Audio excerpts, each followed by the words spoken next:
สารอวยพรของพระประธานทองลุ้นศรีสุริตเลขาธิการใหญ่ประธานประเทศแห่งสาธารณรัฐประชาธิปไตยประเทศลาวได้ส่งสารอวยพรเนื่องในโอกาสของการส่งท้ายปีเก่าและต้อนรับปีใหม่ลาวพ.ศ. 2569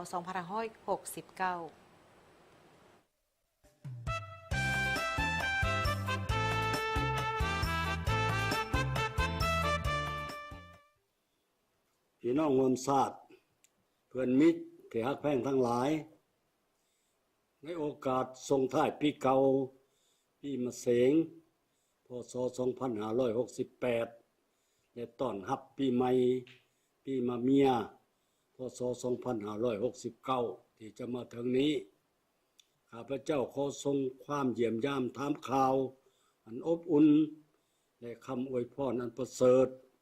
ไปยังพ่อแม่พี่น้องชาวลาวในทั่วประเทศพี่น้องชาวลาวที่กำลังดำรงชีวิตอยู่ต่างประเทศก็คือเพื่อนมิตรชาวต่างประเทศที่กำลังดำรงชีวิตได้เฮ็ดเวียกอยู่สปป.ลาวทุกทั่วหน้าพี่น้องร่วมชาติเพื่อนมิตรสหายที่ฮักแพงปีมะเสงที่กำลังจะผ่านพ้นไปเป็นปีที่มีความหมายสำคัญและเป็นปีแห่งความภาคภูมิใจของปวงชนลาวทั้งชาติที่ได้ร่วมกันเฉลิมฉลองวันสถาปนาสปป.ลาวครบรอบ50 ปีด้วยความเอกอ้างทะนงใจได้ดำเนินกองประชุมใหญ่ครั้งที่12ของพรรคได้ดำเนินการเลือกตั้งสมาชิกสภาแห่งชาติสุดที่10และสมาชิกสภาป่าชนขันแขวงสุดที่5ด้วยผลสำเร็จอย่างสง่างามปีผ่านมาถึงว่าพวกเขาจะประเสริญกับสิ่งท้าทายนานาประการแต่ด้วยความสมัคคีเป็นปึกแผ่นภายในชาติการสนับสนุนช่วยเหลือจากประเทศเพื่อนมิตรและองค์การจัดตั้งสากลพวกเขาสามารถผ่านพาความยุ่งยากและสิ่งท้าทายไปได้โดยดีและญาติได้ผลสำเร็จที่เป็นรูปธรรมหลายด้านรักษาได้เสถียรภาพทางด้านการเมืองอย่างหนักแน่นสังคมมีความสงบและความเป็นระเบียบเรียบร้อยโดยพื้นฐานเศรษฐกิจฟื้นตัวและขยายตัวด้วย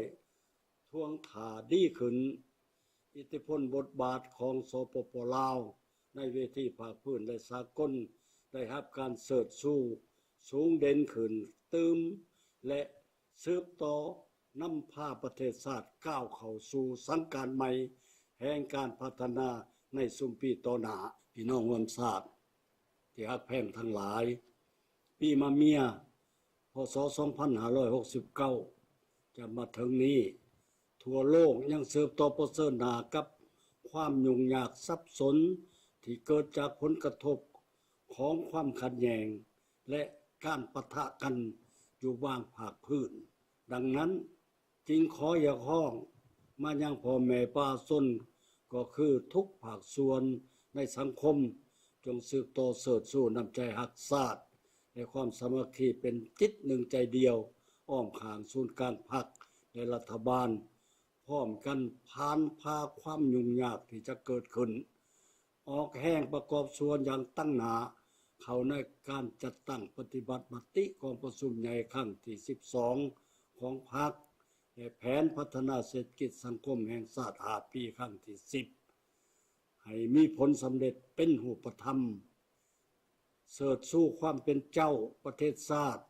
ประกอบส่วนเขาในภารกิจพัฒนาประเทศชาติอย่างแข็งแรง